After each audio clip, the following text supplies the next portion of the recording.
Пламя с ревом пожирало дубовые балки главного дома, который я охранял 30 лет, окрашивая ночное небо над тайгой в цвета свернувшейся крови и червонного золота. Я стоял на коленях в грязном снегу, прижимая к груди толстую папку с пожелтевшими документами, и чувствовал, как жар огня сушит слезы на моем обветренном лице, пока вдалеке, перекрывая треск горящей древесины, уже вопили полицейские сирены. Они думали, что могут закопать правду в болотах вместе с костями наших отцов. Но они забыли одну простую вещь. Болота, в отличие от людей, ничего не прощают и возвращают все, когда приходит срок. Меня зовут Виктор Петрович Корнеев. Мне 62 года, и большую часть из них я был цепным псом. Не тем, что лает из-за забора, а тем, что молча ходит по периметру, проверяя замки и загоняя чужаков туда, где Макар телят не гонял. Всю свою сознательную жизнь я верил в простые вещи. В крепость слова, в тяжесть ружья на плече и в то, что верная служба всегда вознаграждается. Каким же я был дураком. Началось все это ровно 3 недели назад. В день, который должен был стать моим триумфом, а стал началом моего конца. Тяжелое ноябрьское утро выдалось промозглым. Тайга вокруг усадьбы Золотой Рог замерла в ожидании настоящих сибирских морозов. Небо висело низко, серое, как старая шинель, и мелкая ледяная крошка секла лицо. Я совершал последний обход перед приездом хозяина. Мои ноги в старых, но добротных яловых сапогах привычно месили подмерзшую грязь, перемешанную с первым снегом. Суставы ныли, старая память о ночевках в зимнем лесу, когда мы с егерями гоняли браконьеров в 90-х. Но я не жаловался. Я никогда не жаловался. Рядом, принюхиваясь к ветру, бежали 2 волкодава — Алтай и Тайга. Умные звери, натасканные не на зверя, а на человека. Они были единственными существами в этом огромном поместье, с которыми я мог поговорить по душам. «Ну что, бродяги», — хрипло сказал я, потрепав Алтая по мощной холке, — «сегодня большой день». 30 лет, как я здесь. 30 лет, как штык. Я поправил воротник камуфляжной куртки. Сегодня я надел парадную форму охранного предприятия, которое де-юре возглавлял, хотя де-факто я был просто личным цербером Аркадия Валентиновича Золотарева. Золотарев. Местный царь и бог. Владелец заводов, газет, пароходов, как писали в старых книжках.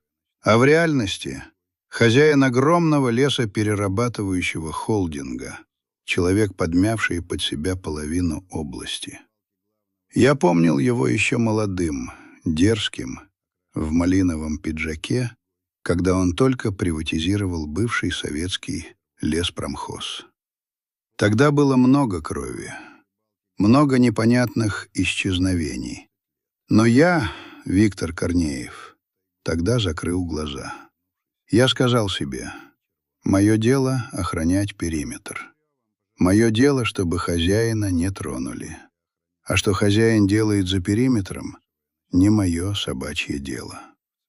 Я оправдывал свою слепоту верностью, и сегодня эта верность должна была окупиться. К полудню главным воротам, украшенным коваными вензелями с инициалами А.З., начали стягиваться черные внедорожники. Гелендвагены, крузаки, представительские седаны с тонировкой в 0. Приехала свита. Охрана суетилась, открывая ворота, проверяя списки, хотя всех гостей мы знали в лицо. Депутаты областной думы, начальники полиции, прокуроры, бизнес-партнеры.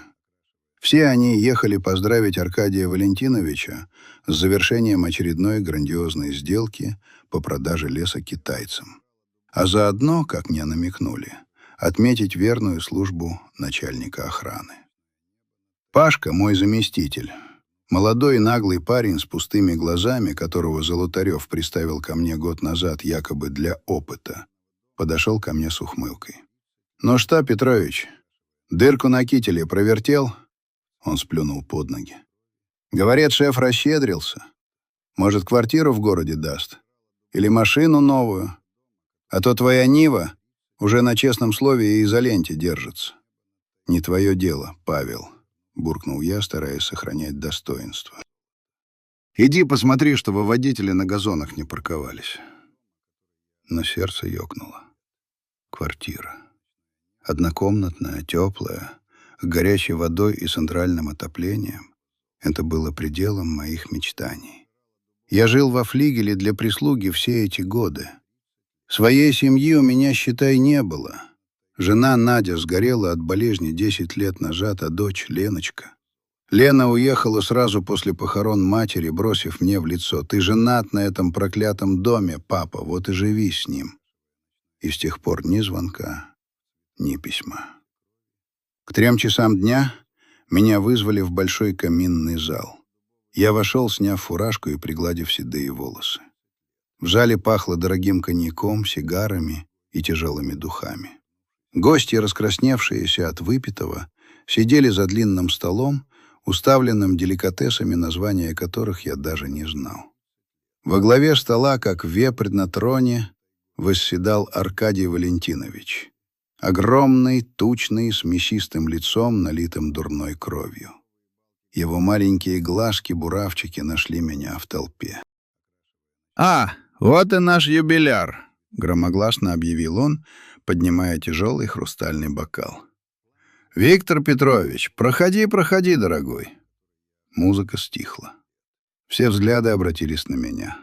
Я чувствовал себя неуютно в своей парадной форме среди этих дорогих итальянских костюмов и швейцарских часов. Я подошел к столу, стараясь держать строевой шаг. «Аркадий Валентинович», я кивнул, не зная, куда деть руки. 30 лет, господа!» Золотарев обвел взглядом гостей. 30 лет этот человек берег мой сон. 30 лет он гонял воров и завистников. Это срок, а? В наше время жены столько не живут с мужьями, сколько Виктор со мной. Гости вежливо рассмеялись. Кто-то хлопнул в ладоши. «Я ценю верность, Витя». Голос Золотарева стал масляным, вкрадчивым, но я уловил в нем нотки скуки. «И я знаю, что ты устал. Возраст, здоровье. Я вижу, как ты хромаешь, когда думаешь, что никто не смотрит». Внутри меня все сжалось. Он говорил обо мне, как о старой лошади, которую пора вести на живодерню. «Поэтому, Виктор Петрович, я принял решение». Золотарев сделал паузу, наслаждаясь моментом. Пашка, стоявший у дверей, криво ухмыльнулся. «Пора тебе на заслуженный отдых, на пенсию». В зале повисла тишина. Я стоял, не дыша. Пенсия. Значит, все. Конец службы. Но что дальше? «Я человек не жадный, все знают», — продолжал хозяин, лениво перебирая пальцами ножку бокала. «Я не могу выгнать верного пса на улицу без кости». Слово «пес» резануло слух, как удар хлыста. «Подойди», — он махнул пухлой рукой. Я сделал 2 шага вперед. Золотарев достал из внутреннего кармана пиджака конверт и связку ржавых ключей на простом проволочном кольце. Не ключи от квартиры и не от машины. «Помнишь старый кордон в черном урочище? Ну, тот, где раньше лесопилка была, еще при советах», — спросил он. Я похолодел.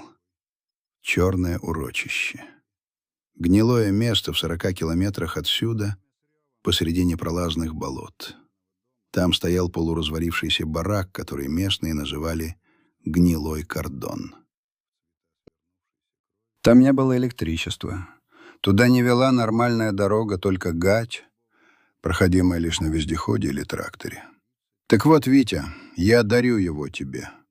Вместе с землей. 5 гектаров леса и дом. Живи, дыши воздухом, грибы собирай. Ты же любишь лес. Вот и будь там хозяином. Оформили все, честь по чести, дарственное в конверте. Он бросил ключи на полированную столешницу. Они звякнули жалобно и глухо.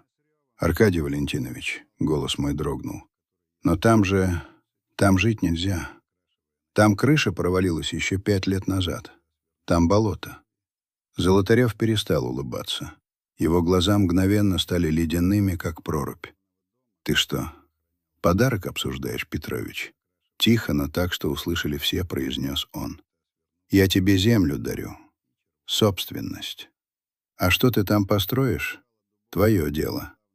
Руки есть, топор найдешь. Или ты думал, я тебе пентхаус в центре подарю? За то, что ты просто дверь открывал?» По залу прошел смешок. Я почувствовал, как краска стыда заливает шею. Я стоял униженный, раздавленный перед людьми, для которых я был не человеком, а функцией, мебелью. «Бери ключи и иди». Золотарев потерял ко мне интерес и повернулся к соседу справа. «Паша, проводи Виктора Петровича. Пусть соберет вещи. До вечера, чтобы духу его в общежитии не было. Комната нужна для новых ребят, молодых». Я не помню, как взял ключи. Они жгли руку холодом.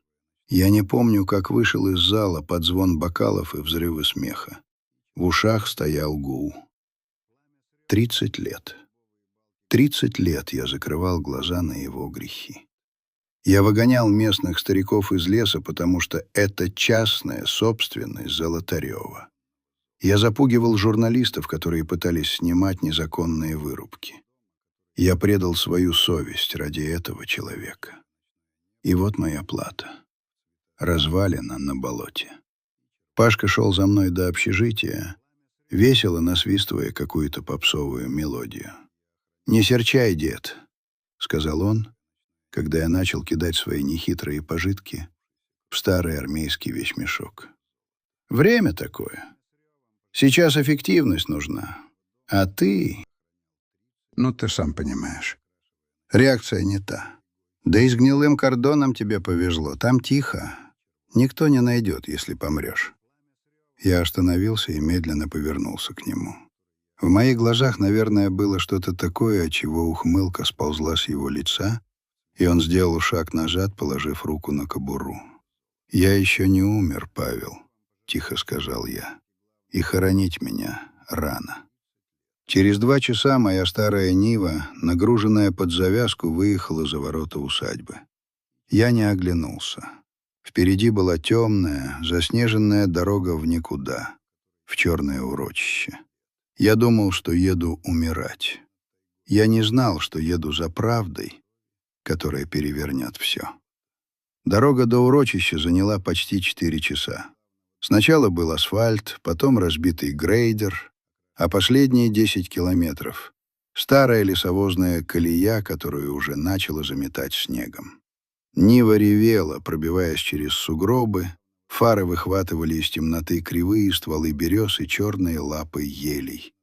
Вокруг была мертвая тишина, только ветер выл в верхушках деревьев, предвещая буран. Когда я добрался до места, было уже за полночь. В свете фар гнилой кордон выглядел как скелет огромного зверя. Бревна почернели от времени и сырости, крыльцо перекосилось, окна зияли черными дырами без стекол. Золотарев не соврал. Это были руины. Подарок с барского плеча. Плевок в душу. Я заглушил мотор. Тишина навалилась на меня, плотная, ватная, холод пробирался под куртку. Мне хотелось выйти. Хотелось взять канистру с бензином, которая лежала в багажнике, облить этот проклятый дом и сгореть вместе с ним. Но какая-то упрямая, злая сила внутри меня не дала этого сделать. «Ну уж нет», — подумал я, сжимая кулаки так, что побелели костяшки. «Не дождешься, сука. Я выживу. Я тебе назло. Выживу». Я взял фонарь, монтировку и пошел к дому. Дверь, висевшая на одной петле, подалась со скрипом, похожим на стон. Внутри пахло плесенью, мышиным пометом и застарелой сыростью. Луч фонаря выхватил из темноты остатки мебели. Сломанный стол, остов железной кровати, груду тряпья в углу. Нужно было развести огонь. Хоть какое-то тепло. В углу комнаты стояла огромная русская печь, закопченная, но на первый взгляд целая. Это было сердце дома. Если печь жива, и дом жив. Я начал отдирать гнилые доски от пола, чтобы использовать их как дрова. Ярость придавала мне сил.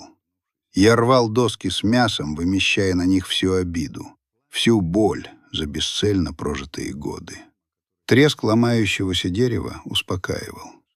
И вот, когда я поддел очередную широкую половицу у стены под плинтусом, монтировка соскочила и с глухим стуком ударилась о что-то твердое, но не деревянное. Звук был странный, пустой. Я опустился на колени, посветил фонариком в образовавшуюся щель. Там, в пространстве между черновым полом и фундаментом, что-то блестело. Не золото, нет. Это был металл, покрытый слоем пыли и паутины. Сердце забилось быстрее. Клад? Оружие? Я расширил отверстие, выломав еще одну доску, и запустил руку в холодную пыльную темноту. Пальцы нащупали холодный бок металлического ящика. Это был старый советский инструментный ящик, такие делали на совесть, с плотной защелкой, тяжелый. Я вытащил его на свет. Краска на крышке облупилась, но замок выглядел целым. На боку было выцарапано ножом 1990. 90-й год. Год, когда мой отец, Степан Ильич Корнеев, пропал без вести. Он работал здесь, на этом самом кордоне, когда это еще было лесничество. Официальная версия — ушел в тайгу проверять делянки и не вернулся. Сгинул. Задрал медведь или утонул в болоте. Мы с матерью тогда все глаза выплакали, но тело так и не нашли. Руки у меня же дрожали. Я узнал этот ящик. Батя хранил в нем свои инструменты для резьбы по дереву. Я поддел защелку монтировкой, металл скрипнул и поддался. Я откинул крышку. Внутри не было стамесок. Там лежал сверток, завернутый в промасленную ветошь, и толстая тетрадь в клеенчатой обложке. Я развернул ветошь. В ней лежал старый смазанный пистолет ТТ с 2 обоймами. А тетрадь? Я открыл первую страницу. Почерк был отцовский, крупный, угловатый, с сильным нажимом. Если кто-то это читает, значит, меня уже нет живых. Я, Степан Корнеев, пишу это в здравом уме. Они пришли ко мне вчера. Молодой Золотарев и его бандиты. Они требуют, чтобы я подписал отказ от паев на землю вокруг урочища. Говорят, здесь будет частная охота. Я отказал. Аркадий сказал, что если не подпишу добром, подпишу кровью. Я знаю, что мне не уйти. Они перекрыли гать. Но я спрячу это. Пусть люди узнают, на чьих костях этот упырь строит свою империю. Буквы запрыгали у меня перед глазами. Дыхание перехватило. Мой отец не пропал. Его убили. Убил тот самый человек, которому я, сын убитого, служил верой и правдой 30 лет. Я сидел на гнилом полу в ледяном доме, сжимая в руках дневник мертвеца, и чувствовал, как внутри меня, там, где только что была пустота и обида, начинает разгораться черный, холодный огонь. Огонь, который страшнее любого пожара. Это было только начало. В ту ночь я не сомкнул глаз. Ветер выл в дымоходе, швыряя в оконные проемы горсти снега, а старый дом стонал и скрипел, словно жалуясь на свою горькую судьбу. Но я не чувствовал холода. Ярость, ледяная и обжигающая одновременно, грела меня изнутри лучше любой печки. Я сидел на полу, прислонившись спиной к шершавым бревнам, и при свете налобного фонаря читал дневник отца. Страница за страницей, строчка за строчкой передо мной вставала картина того далекого 90-го года. Батя писал скупо, по-мужски, но за каждым словом чувствовалась безысходность загнанного зверя. 24 октября 1990 года. Снова приезжали. На этот раз не с уговорами. Аркадий был с двумя мордоворотами, которых я раньше не видел. Сказали, что если не подпишу бумаги на землю, сгорит не только кордон, но и дом в деревне. Упомянули Надю. Сказали, что с невесткой может случиться несчастный случай. Сволочи. Они знают, что Виктор в армии, что защитить некому. Я сказал, что подумаю. Нужно тянуть время. Нужно спрятать документы на ПАИ. Если они их получат, все пропало. Этот лес не просто деревья. Это наша жизнь. Деды наши его сажали, отцы берегли. А этот выскочка хочет все под корень пустить и дачи для своих дружков настроить. Не бывать этому, пока я жив. Я оторвался от чтения и посмотрел на свои руки. Грубые, мозолистые, привыкшие держать оружие. В 90-м я действительно служил. Погранвойска, Таджикистан. Когда пришла телеграмма о пропаже отца, я рвался домой, но меня не отпустили. Обстановка сложная, рядовой Корнеев, потерпите. Я терпел. А когда вернулся через полгода, было уже поздно. Мать слегла с инсультом, дом наш в деревне странным образом сгорел через месяц после исчезновения бати. И мы с Надей скитались по съемным углам, пока я не устроился к Золотареву. Какая ирония. Какая злая, чудовищная насмешка судьбы. Я пошел работать к убийце своего отца, чтобы прокормить семью, которую он же и лишил крова. И он, Золотарев, знал это.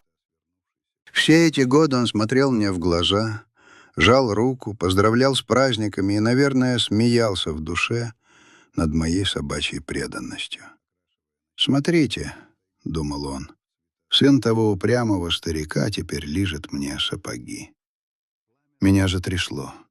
Я швырнул дневник на пол и вскочил, ударившись головой о низкую притолоку. Боль отрезвила. Нет, истерить нельзя. Сейчас не время. Я подошел к окну. Светало. Тайга просыпалась серая и угрюмая. Снег прекратился, но мороз окреп. Градусник за окном, чудом уцелевший, показывал -25. Нужно было выживать. Нужно было привести этот склеп в порядок, чтобы не замерзнуть насмерть следующей ночью. Месть — блюдо холодное, но подавать его нужно живым. Следующие 3 дня слились в один бесконечный трудовой марафон. Я работал как проклятый, со стервенением. Забил окна досками, найденными в сарае, и затянул их плотной полиэтиленовой пленкой, которую привез с собой.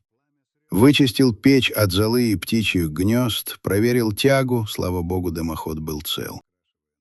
Натаскал дров из поваренной сушины, распилил их ручной ножовкой, так как бензопилу Золотарев, естественно, мне не подарил.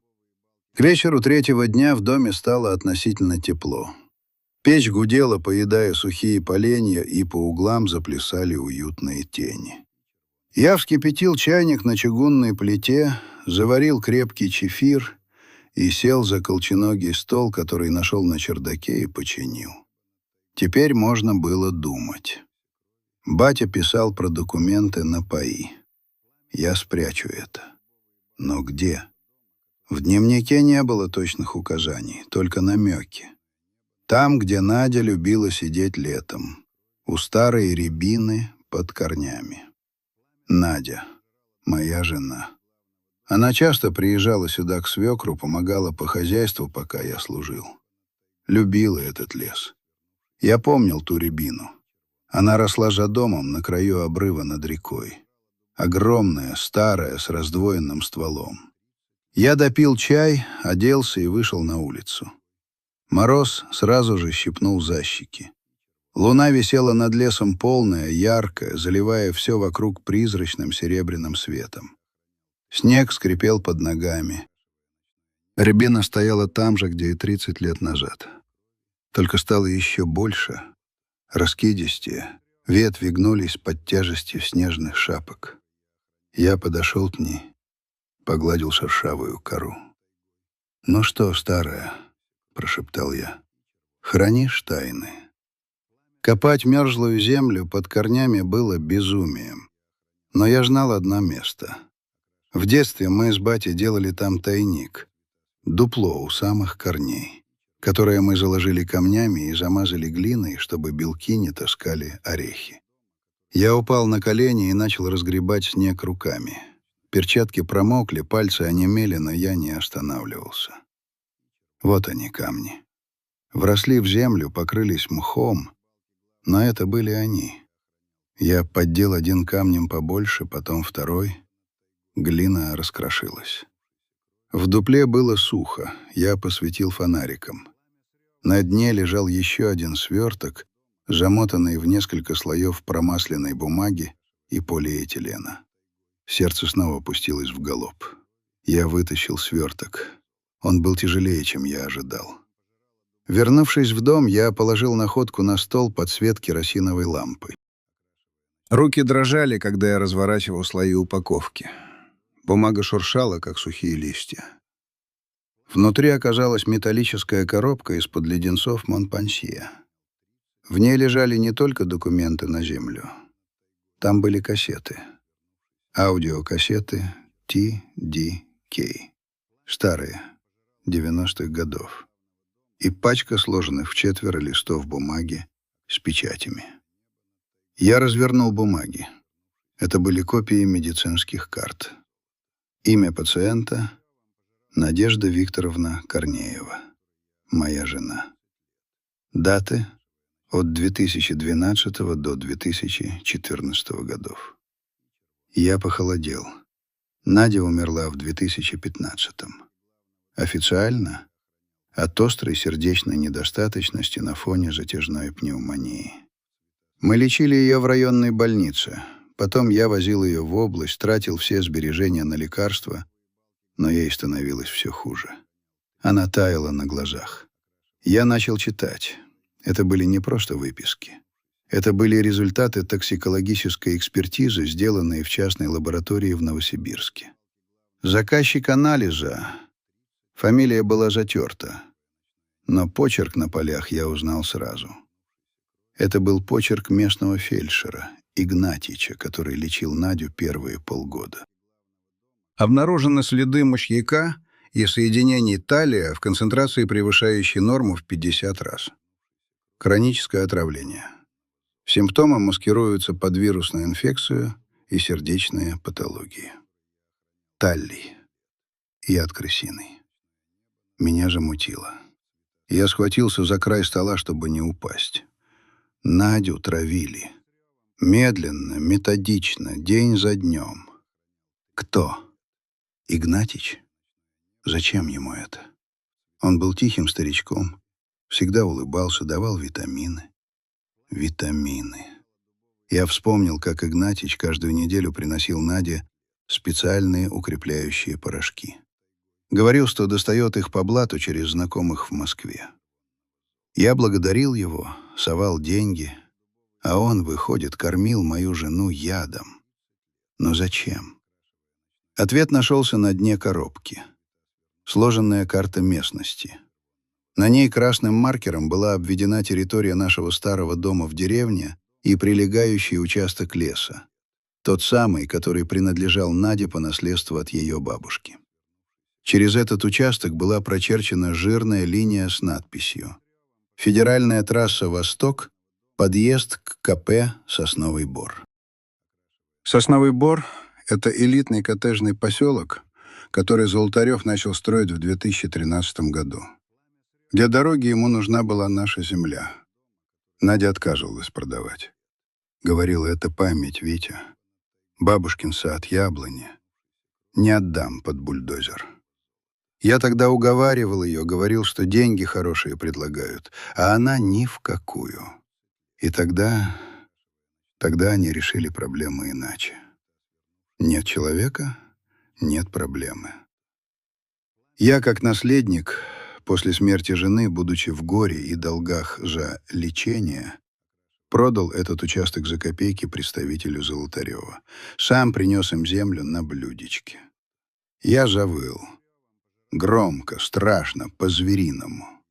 Звук этот родился где-то в животе, рванул горло и выплеснулся в пустую комнату. отражаясь от бревенчатых стен. Я схватил стул и с размаху ударил им об пол. Он разлетелся в щепки. Я бил кулаками по столу, по стенам, не чувствуя боли, сбивая костяшки в кровь. Они убили их всех. Отца, жену, всю мою жизнь. А я охранял их покой. Я возил Золотарева на охоту. Я учил его сына стрелять. Я проверял безопасность его детей, пока он убивал моих. Я упал на пол, задыхаясь от рыданий. Слезы текли по лицу, смешиваясь с грязью и кровью. Перед глазами стояло лицо Нади. Бледное, изможденное, с темными кругами под глазами. «Витя, мне так плохо. Витя, почему лекарства не помогают? Прости меня, Наденька», — шептал я, целуя холодные доски пола. «Прости меня, дурака слепого». Когда истерика отступила, осталась только пустота. Звенящая холодная пустота, в которой, как лезвие бритвы, сверкала одна мысль. Я их уничтожу. Я встал, вытер лицо рукавом, подошел к умывальнику, плеснул в лицо ледяной водой. Из зеркала на меня смотрел старик с безумными глазами, в которых плескалась тьма. Нужно послушать кассеты. Но магнитофона у меня не было. Зато в машине была старая магнитола. Я вышел на улицу, сел в Ниму, включил зажигание. Вставил первую кассету. Динамики зашипели, и сквозь треск пробился голос. Голос молодой, наглый, самоуверенный. Голос Аркадия Золотарева образца 90-х. «Слышь, Игнатьич, ты мне тут мораль не читай. Мне плевать, чем ты ее кормить будешь. Хоть цианидом, хоть толченым стеклом. Главное, чтобы выглядела как болячка. Чтобы этот лох, муженек ее, ничего не прочухал. Он мне еще нужен, верный песик. Если баба сдохнет, он землю продаст, никуда не денется. Ему бабки нужны будут. Так что давай, работай. И помни, кто тебя из дерьма вытащил, когда ты спирт-рояль паленый продавал». Щелчок. Запись оборвалась. Я сидел в машине, сжимая руль так, что пластик хрустнул. Это было оно. Доказательство. Голос из прошлого, который подписывал Золотареву смертный приговор. Но этого было мало. Срок давности по убийству отца, возможно, истек. А запись про Надю? Голос на пленке к делу не пришьешь. Любой адвокат скажет, что это монтаж или подделка. Мне нужны были железобетонные улики, бумаги, свидетели. И мне нужна была помощь. Один я, старый егерь с Нивой и ржавым ружьем, против империи Золотарева — это смешно. Меня просто прихлопнут, как комара, и закопают здесь же, на болоте. Я вспомнил про Лену, мою дочь. Она юрист. Она умная, жесткая, городская. Она ненавидит меня, и, видит Бог, у нее есть на то причины. Но она любила мать. Больше жизни любила. Если она узнает правду... Я вытащил кассету, спрятал ее во внутренний карман куртки ближе к сердцу, завел двигатель. «Жди меня, дочка», — прошептал я. «Папа едет каяться». Нива рыкнула и рванула с места, вздымая снежную пыль. Я ехал в город. Ехал на войну, с которой не собирался возвращаться живым, если не заберу с собой в ад Аркадия Золотарева. Областной центр встретил меня серым смогом и бесконечными пробками. После кристальной тишины тайги город казался гигантским муравейником, где все куда-то бегут, толкаются и сигналят. Я чувствовал себя чужаком в этом мире стекла и бетона. Моя старая Нива, забрызганная грязью по самую крышу, выглядела динозавром среди блестящих иномарок. Я знал адрес Лены. Она жила в новом районе в высотке с видом на реку. Элитное жилье, как сейчас говорят. Я никогда не был у нее в гостях. Мы не виделись 7 лет. С того самого дня, как она уехала после похорон. Я припарковался во дворе, зажатый между «Лексусом» и «БМВ». Охранник на шлагбауме посмотрел на меня с подозрением, но я показал ему свое удостоверение чоповца. Просроченное, но с внушительной печатью. Сработало. Поднявшись на 15-й этаж, я долго стоял перед дверью. Рука не поднималась нажать на звонок. Что я ей скажу? «Привет, дочь. Я идиот, который профукал твою мать и жизнь, но теперь я хочу все исправить». Наконец я нажал кнопку. За дверью послышались шаги, щелкнул замок. Дверь открылась. На пороге стояла Лена. Она изменилась, повзрослела, стала жестче. Короткая стрижка, строгий деловой костюм, очки в тонкой оправе. Красивая и такая чужая. Она смотрела на меня несколько секунд, не узнавая. Потом ее глаза расширились. «Папа?» В ее голосе было больше удивления, чем радости. «Ты что здесь делаешь?» «Здравствуй, Лена». Мой голос хрипел, как несмазанная петля. «Нам надо поговорить. Это насчет мамы». Ее лицо мгновенно окаменело. «Насчет мамы?» — переспросила она ледяным тоном. «Ты вспомнил о ней через 10 лет? Или тебе просто деньги нужны? Я слышала, тебя уволили. Золотарев выкинул тебя, как старую тряпку. Весь город об этом говорит. Слухи летят быстро. Лена, пожалуйста, впусти меня. Это не про деньги. Это про то, как она умерла». Она колебалась. Я видел, как в ней борется обида и любопытство. Наконец она отступила в сторону. «Заходи, у тебя 5 минут, у меня встреча через час». Квартира была стерильной, как операционная. Белые стены, минимализм, ни одной лишней вещи, ни одной фотографии. Мы прошли на кухню. Она не предложила мне чаю. Села напротив, сложив руки на груди. «Ну, я слушаю». Я молча достал из кармана кассету, старый дневник и пачку бумаг с медицинскими заключениями. Положил все это на идеальный белый стол. «Что это?» Она брезгливо посмотрела на грязную тетрадь. «Это правда, Лена. Правда о том, что случилось с дедом Степаном и с мамой». «С дедом? Он пропал в лесу. Его убили. Золотарев убил». Лена фыркнула. «Папа, ты перепил? Или это старческий маразм? Золотарев бизнесмен, депутат. Да, он жесткий, но убийца? Читай». Я придвинул к ней дневник. «Просто прочти». Она вздохнула, взяла тетрадь кончиками пальцев, открыла. Сначала читала бегло, скептически, но потом ее лицо начало меняться. Брови поползли вверх, губы сжались в тонкую линию. Она перевернула страницу, потом еще одну. Когда она дошла до конца, в комнате повисла тишина. Лена подняла на меня глаза. В них уже не было насмешки. Был страх. «Это почерк деда», — тихо сказала она. «Я помню его. Он так писал буквы «Д» и «Т». А теперь посмотри это». Я подвинул медицинские карты. Маму отравили. Талием. Игнатьич подмешивал яд в лекарство. Лена схватила бумаги. Она читала быстро, профессионально выхватывая суть. Юрист. Она знала, куда смотреть. Токсикология, хроническая интоксикация. Господи! Она закрыла рот рукой. Но почему? Зачем? Земля, Лена. Наш участок. Дорога к поселку. Она побледнела. Она все поняла.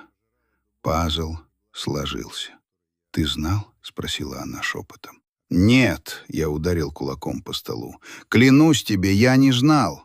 Я думал, она болеет. Я верил врачам. Я верил Золотареву. Ты работал на него!» — закричала она, вскакивая. «Ты 30 лет лизал ему задницу. Ты охранял его, пока он убивал маму. Как ты мог не видеть? Как?» «Потому что я был слепым дураком». Я тоже встал, нависая над ней. «Потому что я был трусом. Я хотел стабильности. Я хотел, чтобы у нас все было как у людей. И я заплатил за это самую страшную цену. Но, Кой, теперь я все исправлю. Или сдохну, пытаясь». Мы стояли друг напротив друга, тяжело дыша. Отец и дочь разделенные годами молчания и общей трагедии. Внезапно Лена опустилась на стул и заплакала. Не так, как плачу в кино, красиво и трогательно. Она плакала страшно, с подвываниями, размазывая тушь по лицу. Я подошел к ней, неловко обнял за плечи. Она не оттолкнула. Прижалась ко мне, уткнулась мокрым лицом в мою старую куртку, пахнущую дымом и лесом. «Папа, мамочка, как же так?» Мы сидели так минут 10. Потом она отстранилась, вытерла лицо салфеткой, надела очки. В ее глазах появился тот самый холодный блеск, который я видел, когда она читала документы.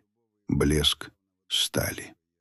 «Ты говоришь, ты хочешь все исправить?» — спросила она. Голос был твердым. «Да, я хочу уничтожить его. Посадить или убить, мне все равно». «Убить — это слишком просто для него», — сказала она, — «и слишком быстро». «Нет, мы его уничтожим. Мы отнимем у него все. Деньги, власть, репутацию, свободу. Мы заставим его гнить в тюрьме до конца дней. Но для этого нам нужно больше, чем дневник 30-летней давности и сомнительная аудиозапись. У меня есть кассета. Там голос Золотарева. Он приказывает Игнатичу травить маму».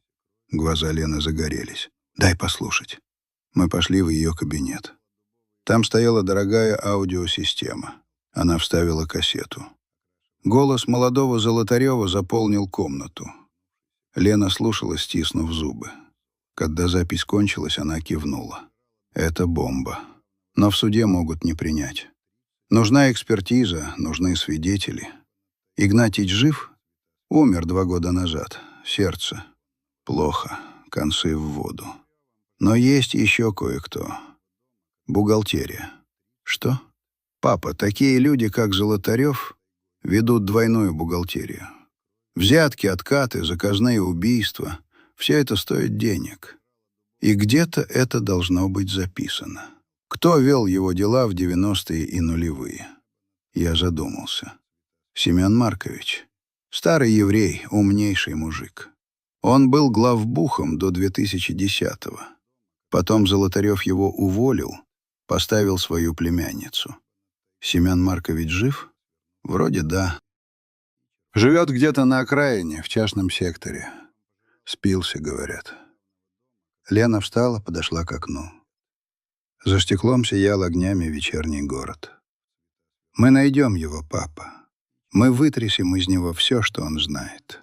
Если у него есть черная касса, это конец Золотареву. Это не просто убийство, это коррупция, это федеральный уровень. Москва такое не простит». Она повернулась ко мне. Теперь это была не просто моя дочь. Это был мой партнер, мой командир. «Собирайся, папа. Мы едем на охоту. Только теперь дичь — это не кабаны и не лоси. Дичь — это Золотарев. И мы его загоним». Я смотрел на нее и впервые за много лет чувствовал гордость. В ней была моя кровь. Кровь Корнеевых. Упрямая, злая, живучая. «Я готов, дочка», — сказал я. «Веди». Семен Маркович жил на самой окраине, в частном секторе, который местные называли Шанхай. Это было нагромождение покосившихся домишек, времянок из фанеры и ржавого железа, окруженное заборами из сетки рабицы и горбыля. Дороги здесь не видели асфальта со времен царя Гороха, а фонари горели через один, освещая только грязь и безнадежность. Мы приехали туда уже затемно. Лена сидела за рулем моей Нивы, свою машину она решила не светить. Я, признаться, удивился, как уверенно она ведет этот танк по колдобинам. «Ты где так водить научилась?» — спросил я, держась за ручку над дверью, когда мы в очередной раз подпрыгнули на ухабе. «Жизнь научила, папа», — коротко бросила она, не отрывая взгляда от дороги. «И курсы экстремального вождения. В корпоративном мире тоже свои джунгли». Мы нашли нужный дом по адресу, который Лена пробила через свои базы данных. Это была убогая лачуга с провалившейся крышей и заколоченными ставнями. Во дворе лаяла какая-то дворняга, гремя цепью. Из трубы шел дым, значит, хозяин дома. Я вышел первым, огляделся. Тихо. Только лай собак вдалеке и шум ветра в проводах. Мы подошли к калитке. Замка не было, только щеколда. Я открыл ее. Собака залилась еще громче, но близко не подошла, испугалась. «Семен Маркович!» — крикнул я, стуча в облупленную дверь. «Открывай! Свои!» Тишина. Потом шаркающие шаги, скрип половиц. «Кто там?» — голос был старческий, прокуренный, сиплый. «Пошли вон! У меня ничего нет. Милицию вызову». «Это Виктор Корнеев», — сказал я громче. «Начальник охраны Золотарева. Помнишь меня?» За дверью затихли. Потом щелкнул засов. Дверь приоткрылась на цепочку, и в щели показалось лицо старика. Серое, одутловатое, с жидкой седой бородой и мутными глазами. От него разило перегаром так, что хоть спичку подноси. Семен Маркович, когда-то блестящий финансист, человек-калькулятор, который мог в уме посчитать прибыль холдинга за квартал, превратился в развалину. «Витя?» — он сощурился, пытаясь разглядеть меня в темноте. «Корнеев? Ты ж вроде на пенсии или помер?» «Живой пока, Сёма, открывай. Разговор есть, важный, не для улицы». Он колебался. Потом увидел Лену, стоящую за моим плечом. «А это кто? Менты?» «Дочь моя, юрист». «Открывай, — говорю, — мы не с пустыми руками». Я показал ему пакет с продуктами и бутылку водки, которую мы предусмотрительно купили в круглосуточном магазине по дороге. Глаза старика загорелись жадным блеском. «Ну, раз с гостинцами, заходите, только тихо, у меня тут бардак». В доме действительно был бардак. Горы старых газет, пустые бутылки, немытая посуда, затхлый запах старости и одиночества. На столе, застеленном клеенкой, стояла пепельница, полная окурков, и недопитая чашка чая. Мы сели. Семен Маркович жадно смотрел на бутылку. Я налил ему полстакана. Он выпил залпом, не закусывая, крякнул и вытер рот рукавом засаленного свитера. «Ну, говори, Витя, чего тебе от старого еврея надо? Денег у меня нет. Золотарев, гнида, меня без штанов оставил. Пенсия курам насмех». «Нам не деньги нужны, Семен Маркович», — вступила в разговор Лена. Она сидела на краешке стула, стараясь ничему не прикасаться, и смотрела на бухгалтера с профессиональным интересом.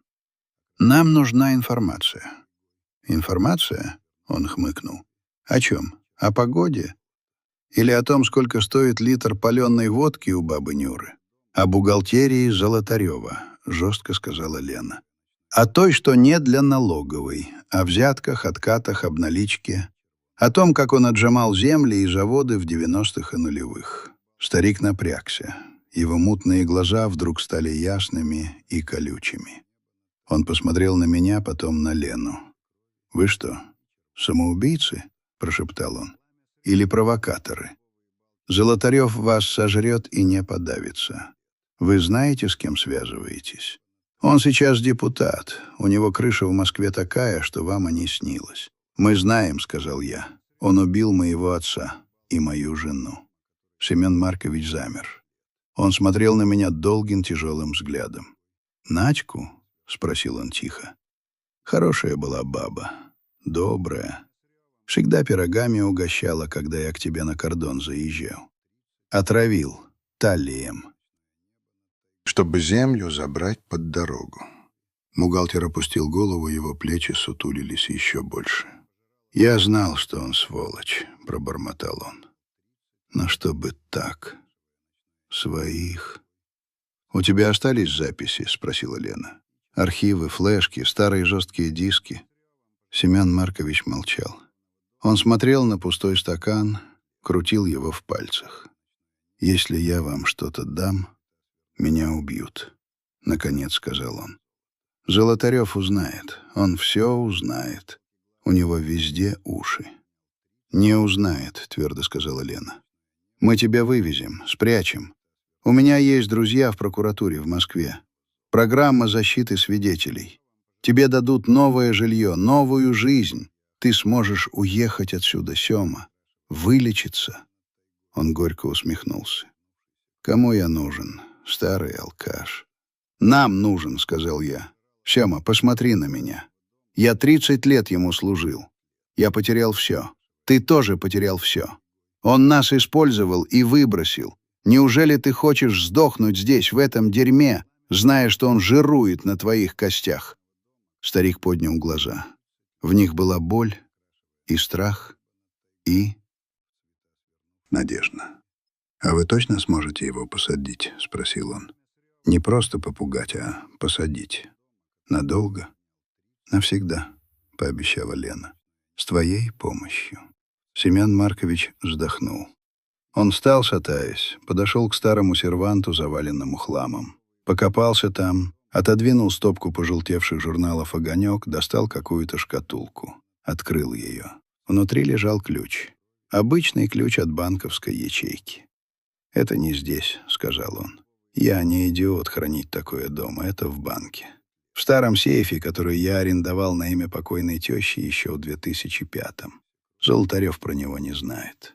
Он протянул ключ Лене. Рука его дрожала. Там флешка и 2 тетради. В тетрадях вся черная касса с 1998 по 2010 год. Кто, сколько, за что, фамилии, даты, суммы. А на флешке там сканы документов, платежки на офшоры, переписки с кипрскими юристами. Там вся схема вывода активов. Лена взяла ключ как святыню. «Спасибо, Семен Маркович. Завтра утром поедем в банк», — сказал я, — «заберем. А тебя я сейчас заберу». «Здесь оставаться опасно». «Куда?» — испугался старик. «Ко мне нельзя, там Пашка может быть». «Ко мне на квартиру», — решила Лена. «Там охрана, камеры, никто не сунется». Мы собрали старика за 10 минут. Он взял только документы и смену белья. Выходя из дома, он оглянулся на свои развалины и плюнул на порог. «Гори оно все огнем», — сказал он. Обратная дорога была напряженной. Мне казалось, что за нами следят. Каждая встречная машина с тонированными стеклами вызывала у меня приступ паранойи. Но мы добрались без приключений. В квартире Лены Семен Маркович первым делом пошел в душ, а мы с дочерью сели на кухне. «Завтра будет тяжелый день», — сказала она, вертя в руках ключ. «Если то, что он говорит, правда, это конец империи Золотарева. Но нам нужно быть осторожными. Банк — это публичное место, камеры, охрана». «Какой банк?» — спросил я. «Сибирский капитал, старый, надежный, но его начальник безопасности — бывший мент, кореш Пашки. Если он увидит Семена...» «Значит, Семен в банк не пойдет», — решил я. «Пойду я. У меня есть доверенность?» «Нет. Ячейка на тещу.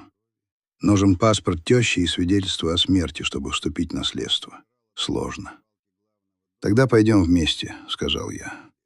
«Я буду прикрывать, а ты придумаешь, как отвлечь внимание». «Я юрист, папа, а не фокусник», — усмехнулась она. «Но я что-нибудь придумаю». Утром мы поехали в банк. Семен Маркович выглядел лучше, вымытый, выбритый, в чистой одежде, которую Лена нашла у себя. Старый спортивный костюм ее бывшего мужа. Он нервничал, руки тряслись, но он держался. Банк находился в центре, в старинном особняке. Мы вошли. Народу было мало. Охранник на входе лениво скользнул по нам взглядом. Мы подошли к администратору. «Добрый день», — Лена включила все свое обаяние. «Мы хотим получить доступ к ячейке. Вот договор, вот ключ, вот паспорт владельца». «Владельца?» — девушка-менеджер посмотрела на паспорт. «Софья Абрамовна, 1930 года рождения. А где она сама?» «Она приболела», — соврала Лена. «В машине сидит. Но вот нотариальная доверенность на этого господина. Она кивнула на Семена. Доверенность была липой, которую Лена состряпала за ночь на принтере, используя старые бланки и печать, которую одолжила у знакомого нотариуса. Риск был огромный. Если пробьют по базе... Девушка начала что-то печатать. Мы замерли. Секунды тянулись, как часы. «Все в порядке», — улыбнулась она. «Проходите в хранилище». Мы выдохнули. Семен Маркович и Лена пошли вниз в подвал, а я остался в холле, делая вид, что читаю буклеты. На самом деле я сканировал периметр, и тут я увидел его. Пашка Хриплый. Он входил в банк в сопровождении 2 амбалов в дорогом костюме с кожаной папкой. Наверное, приехал за деньгами для шефа. Он увидел меня сразу. Его лицо вытянулось. «Петрович?» Он подошел, улыбаясь своей змеиной улыбкой. «Ты что тут делаешь? Пенсию снимаешь? Или кредит на гроб берешь?» «Счел нужным зайти», — буркнул я. «Тебе-то что?» «Да так, интересно». «Слышал, ты в городе ошиваешься. Шеф беспокоится. Говорит, нехорошо старику одному. Может, помочь чем?» Его глаза бегали по залу. Он искал, с кем я пришел. «Я сам справлюсь», — отрезал я. В этот момент из коридора, ведущего к хранилищу, вышли Лена и Семен Маркович. У Семена в руках была объемистая сумка. Пашка увидел их. Увидел Семена. Его улыбка исчезла. «Маркович!» — он шагнул к ним. «Ты что, воскрес?» Семен побледнел и попятился. Лена схватила его за руку и потащила к выходу. «Стоять!» — рявкнул Пашка. Его амбалы дернулись, перекрывая нам путь. Я шагнул вперед, загораживая дочь и бухгалтера. «Не трогай их, Паша», — тихо сказал я. «Ты что, старый, рамсы попутал?» Он полез во внутренний карман. «Отойди, пока цел». В банке повисла тишина. Клиенты испуганно жались к стенам. Охранник на входе схватился за дубинку, но не решался вмешаться. «Уходите!» — крикнул я Лене. «Быстро!» Лена толкнула дверь, вытаскивая Семена на улицу. Пашка дернулся за ними, но я перехватил его руку. Удар. Резкий, короткий, солнечное сплетение. Пашка согнулся, хватая ртом воздух. Я знал, куда бить. Старая школа. Один из амбалов кинулся на меня. Я ушел с линии атаки, подставил ногу, и он с грохотом рухнул на мраморный пол. Второй замешкался. Этого хватило. Я выскочил на улицу. Нива уже ревела у входа. Лена распахнула заднюю дверь. Я прыгнул в салон. «Гони!» Мы сорвались с места, едва не сбив мусорный бак. В зеркало заднего вида я видел, как Пашка и его быки выбегают из банка, что-то кричат и машут руками. Они садились в свой черный джип. Погоня началась. «Держись, папа!» — крикнула Лена, выкручивая руль. Мы неслись по центру города, пролетая на красные, подрезая автобусы. Ленд-крузер охраны висел на хвосте, как приклеенный. Он был мощнее, быстрее. Напрямую он нас достанет. «Уходи во дворы», — скомандовал я. «Нива пройдет там, где они сядут». Лена резко свернула в узкую арку. Мы пролетели по двору, распугивая голубей и бабушек на лавочках. Джип с трудом вписался в поворот, снес зеркало о стену, но не отставал. Мы выскочили на набережную. Там был ремонт дороги. Знаки «Объезд», куча щебня, бетонные блоки. «Туда!» — я показал на просвет между блоками. Лена, не снижая скорости, направила машину в щель. Нива подпрыгнула, ударилась днищем, но проскочила. А широкий крузак застрял. Скрежет металла, удар. Он врезался бампером в бетон. Мы оторвались. Лена сбавила скорость только через 10 кварталов. Руки у нее тряслись, лицо было белым, как мел. Семен Маркович на заднем сиденье прижимал к груди сумку с компроматом и молился. «Ушли, — выдохнула она. «Ушли», — подтвердил я. «Но теперь они знают. Знают, что у нас есть Маркович и документы. Война началась, дочка, теперь по-настоящему». «Куда нам ехать?» — спросила она. «Квартира засвечена. Они будут искать нас везде». «В лес», — сказал я. «На гнилой кордон. Там моя территория. Там я хозяин. Там мы дадим им бой». «Ты с ума сошел?» Она посмотрела на меня в зеркало. В эту развалюху? Против вооруженной охраны? «Это не развалюха», — твердо сказал я. «Это крепость, и я знаю, как ее оборонять. А пока они будут нас штурмовать, ты свяжешься с Москвой, с этим твоим прокурором. Пусть высылает вертолеты, спецназ, кого угодно, но мы должны продержаться». Лена молчала минуту, потом кивнула. «Хорошо, едем в лес». Мы развернулись и поехали к выезду из города. Навстречу своей судьбе. Навстречу последней битве егеря Корнеева. Дорога до кордона заняла вечность. Мы ехали окольными путями через заброшенные просеки и старые лесовозные дороги, чтобы не попасться на глаза постам ГИБДД, которые наверняка уже были оповещены Золотаревым. Он мог купить любого гаишника в области. Нива стонала, но ползла. Старая, верная лошадка. Она чувствовала, что от нее зависит жизнь 3 людей. Когда мы добрались до заимки, уже стемнело. Лес встретил нас тишиной и холодом. Гнилой кордон стоял темный, мрачный, как затаившийся зверь. Мы быстро выгрузились. Я завел Семена и Лену в дом, зажег керосинку. «Слушайте меня внимательно», — сказал я, доставая из тайника под полом. Я сделал его, пока жил здесь.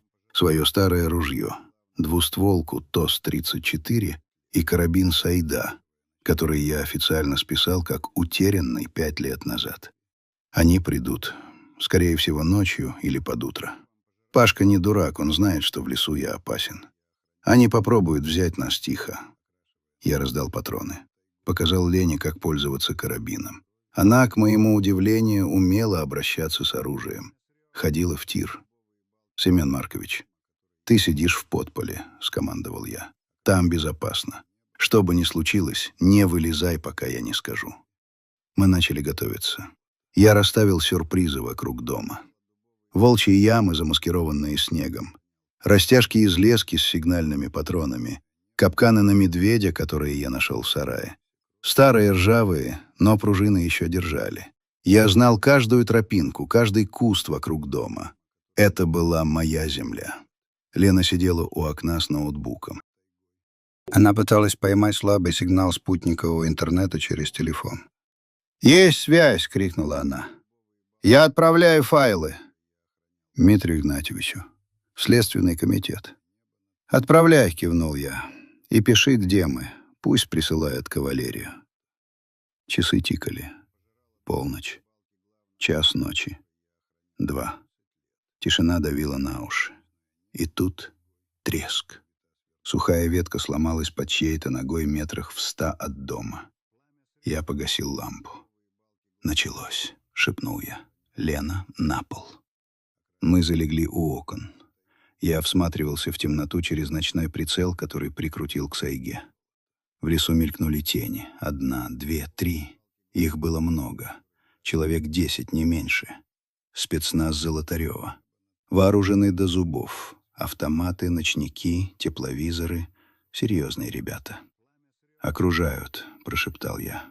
«Хотят взять в кольцо». Вдруг справа, у старого колодца, взвелась в небо сигнальная ракета. Красный свет озарил поляну. Кто-то наступил на мою растяжку. «Контакт!» — заорали в лесу. Началась стрельба.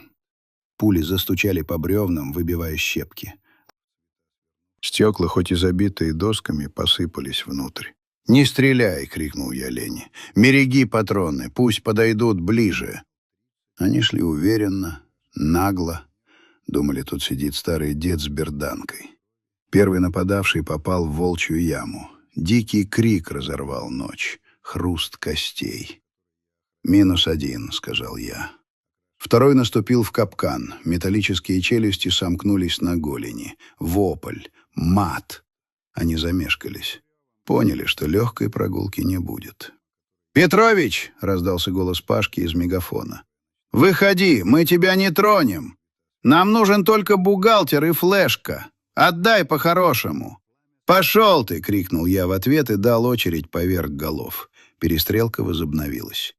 Они поливали дом свинцом. Пули прошивали гнилые стены насквозь.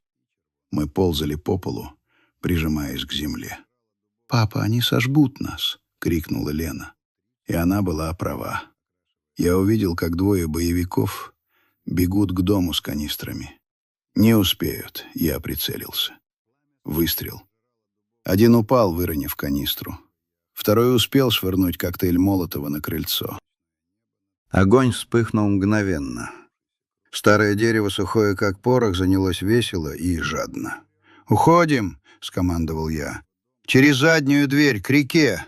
Там овраг, они нас не увидят!» Я вытащил Семена из-под пола. Он трясся, ничего не соображая. Мы схватили документы, ноутбук и рванули к черному ходу. Дым уже заполнял дом. Едкий, удушливый. Мы выскочили в морозную ночь. За домом был крутой спуск к реке, я знал тропу. «Быстрее!» Мы скатились во враг в глубокий снег. Сверху у дома слышались крики, выстрелы, треск пожара. Пламя уже лизало крышу.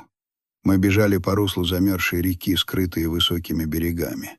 Лена поддерживала Семена, я шел замыкающим, отстреливаясь. Они нас потеряли. Дым и огонь скрыли наш побег. Они думали, мы сгорели заживо. Мы прошли 3 километра. Вышли к старой лесосеке, где у меня был схрон, землянка. Там можно было передохнуть. Мы упали на лапник, тяжело дыша. Семена колотила. Лена дрожащими руками проверяла телефон. «Отправлено», — выдохнула она. Файлы ушли. И подтверждение пришло. «Группа выехала, ждите». Я посмотрел на зарево пожара вдалеке. Мой гнилой кордон догорал. Мой дом. Моя крепость. Но он выполнил свою задачу. Он дал нам время. «Все», — сказал я, перезаряжая карабин. «Теперь ход за Москвой». Но я ошибся. Золотарев не собирался ждать Москву. Утром над лесом застрекотал вертолет, частный Робинсон. Он летел низко, прочесывая квадраты. «Ищут», — сказал я, глядя в щель землянки. «Понимают, что тел в доме не найдут. Нам нужно было двигаться к трассе. Там нас должны были встретить федералы».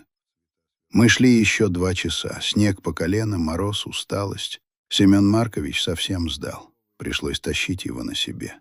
И тут на опушке леса нас перехватили. Джипы вылетели наперерез.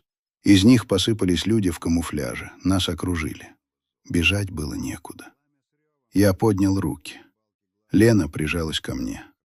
Из головной машины вышел сам Золотарев. В дорогой шубе, без шапки, лицо красное, злое. «Ну что, крысы?» — прошипел он. «Думали, убежите? От меня еще никто не уходил». Он подошел ко мне вплотную. Ударил наотмашь по лицу. Я сплюнул кровь. «Ты, Витя, я тебя кормил, поил, а ты...» «Ты убил моего отца», — сказал я, глядя ему в глаза. «И Надю». «Да, убил!» — заорал он, теряя контроль. «И что? Они мешали! Ты тоже мешаешь!» «Спасибо за признание», — раздался спокойный голос за нашими спинами. Золотарев обернулся. Из леса, словно призраки, выходили люди в черном. Спецназ ФСБ. Тихо, без шума. Они окружили поляну, пока Золотарев орал на нас. В небе завис боевой Ми-8. «Работает ФСБ! Всем на землю! Оружие бросить!» Боевики Золотарева побросали автоматы. Они поняли, это конец. Аркадий Валентинович стоял, открыв рот. Он не верил своим глазам. Его империя, которую он строил 30 лет на крови и лжи, рухнула за 1 секунду. К нему подошел высокий человек в гражданском, Дмитрий Игнатьевич, следователь из Москвы. «Гражданин Золотарев, вы задержаны». Я опустился на снег. Силы оставили меня. Лена обняла меня, плача. «Мы сделали это, папа. Мы сделали». Я смотрел, как на Золотарева надевают наручники, как его, согнутого, ведут к вертолету. Пожар в моей душе погас. Осталась только усталость и покой. Я посмотрел на небо. Оно было чистым, голубым. Солнце вставало над тайгой. Справедливость есть. И иногда, чтобы ее найти, нужно просто сжечь все мосты и пойти до конца. «Пойдем домой, дочка», — сказал я. «Домой».